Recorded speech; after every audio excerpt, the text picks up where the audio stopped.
മാങ്ങ മാങ്ങ മാങ്ങ, ഇപ്പം എവിടെ നോക്കിയാലും മാങ്ങ മാത്രമേ ഉള്ളല്ലേ. പിന്നെ പച്ചമാങ്ങയും പഴുത്ത മാങ്ങയും എല്ലാം എനിക്ക് ഒരേപോലെ ഇഷ്ടമായതുകൊണ്ട് ഞാൻ അങ്ങനെ ഇങ്ങനെയൊന്നും മാങ്ങ മടുക്കില്ലേ. എനിക്ക് തോന്നുന്നു എന്റെ ഫോളോവേഴ്സും അങ്ങനെ തന്നെയാണ്. ഇന്ന് ഞങ്ങൾ എല്ലാവരും അങ്കമാലി ടൗണിൽ ഒരു കറക്കം കഴിഞ്ഞ് വന്നപ്പോഴത്തേക്ക് ക്ഷീണിച്ച് വലഞ്ഞു പോയേ. അപ്പം പിന്നെ കളഞ്ഞു കിട്ടിയ ഈ പഴുത്ത മാങ്ങ കൊണ്ടൊരു അടിപൊളി ഡ്രിങ്ക് ഉണ്ടാക്കാന്ന് കരുതി. മാംഗോ ലവേഴ്സിനെ കൊതിപ്പിച്ചുകൊണ്ടിരിക്കുന്ന മാംഗോ സാഗോ ആണല്ലോ. എന്റെ കയ്യിലാണെങ്കിൽ മാംഗോ സാഗോയ്ക്ക് പറ്റിയ ഫുൾ സാധനങ്ങളും ഇല്ല. അപ്പൊ എന്റേതായ രീതിയിൽ തട്ടിക്കൂട്ടി ഒരു മാംഗോ സാഗോ ഉണ്ടാക്കി നോക്കാം. ചവ്വരി വേവിച്ചതും കുറച്ച് ചിയ സീഡ്സും മാംഗോ ചെറുതായിട്ട് അരിഞ്ഞതും പിന്നെ മാംഗോ ജ്യൂസ് ആണ് ഞാൻ യൂസ് ചെയ്തത്. അതേപോലെ ഫ്രഷ് ക്രീമും കുറച്ച് പഞ്ചസാരയോട് ഇട്ടിട്ട് മിക്സ് ചെയ്തെടുത്ത് അത്രേ ഉള്ളൂ, സാധനം റെഡി. പക്ഷെ അത്ര പോരായിരുന്നു.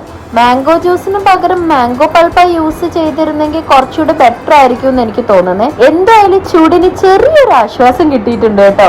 അപ്പൊ ഇന്നത്തേക്ക് ഇത്രയേ ഉള്ളൂ. ബൈ.